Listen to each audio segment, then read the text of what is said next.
Toto je real shit.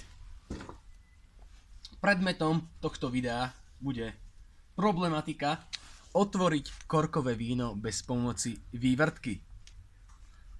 Vy si chcete vypiť víno, felíte vonku, hej, ale kúpili ste si lacné víno aka lacnejšieho typu a nemáte so sebou vývrtku, tak to chcete otvoriť bez vývrtky.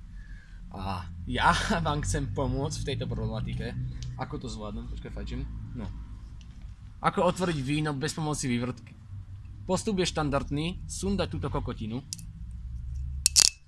Sundať ju. Aha. Je tam vyjebaný korok. Ako som spomínal, vy nemáte vývrtku. Vývrtku, tak sa s tým musíte popásť. A chcete to odstrániť stať, aby ste si mohli vypiť. Lebo si vypiť nie je na škodu nikdy. Takže, ja som teraz majster v otváraní vína bez vývrtky. A ja vám to predvediem. Proste, vy ste študent, nie ste somelier. Pijete lacné víno. Je tam korok, čo je jasná prekážka. Netoč značku, to nemôžeme točiť. Toč korok, proste. No, nebudem tu robiť omáčky a budem sa snažiť otvoriť víno bez pomoci vývrtky. Takže, mám v ruke cílu, kto mi chytí cigaretu? Fajč, bracho.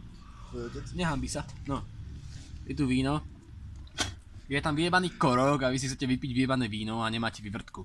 Takže, základný postup je zvoliť si vhodný prst. Aha, máte 5 prstov na ruke, ako každý. Ak nie ste vyjebaný krípel. Jasné, že každý z tých prstov je fucker, ale vy si zvolíte prst vhodného typu. Pri nás štíhlych atletov, to je hociaký prst, lenže nemôžete zvoliť malíček, to je dosť slabý prst, a nemôžete zvoliť prsteník, to je úplný krípel. Musíte si zvoliť niektorý z týchto troch prstov. A základ je, aby sa prepchal tým hrdlom tej fľaše a vy chcete ten korok vlastne vtlačiť dnuka kvázi, hej. Takže si zvolíte vhodný prst, u mňa je to tento prst, nedávam vám like, to je môj prst a chcem vtlačiť ten korok dnuka a začnem ho vtlačať dnuka, hej. Môj prst prejde tým hrdlom, pozerajte sa. Čistý shit, hej. Prešiel hrdlom. Vtlačil som korok, vidíte? Zoomni to, hej, to je cool. A ten korok je vlastne vtlačený, takže ste už len pol kroka od toho, aby ste si vypili vaše víno. A keďže ten korok je vtlačený, už mu netreba veľa, aha, už ho takto mojim úbohým suchým prstom potlačím. A lenže, to víno teraz nejde vypiť, lebo ten korok tam bráni.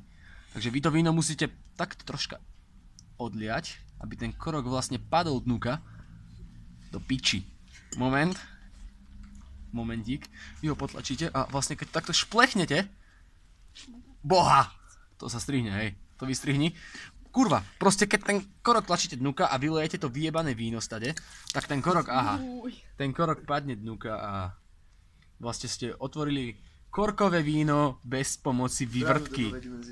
Toto je brána do novej dimenzie, keď pijete 6., 7., 8. víno a nová éra. Toto je nová éra. Takže, keď to zhrniem, otvorili sme korkové víno bez pomoci vývrtky. Sme mladí a sme opití. Čekujte to. Čekujte Instagram Wineboy, Instagram Rusty, Instagram Frozič a toto je real shit a všetci ste kokoti. Yo.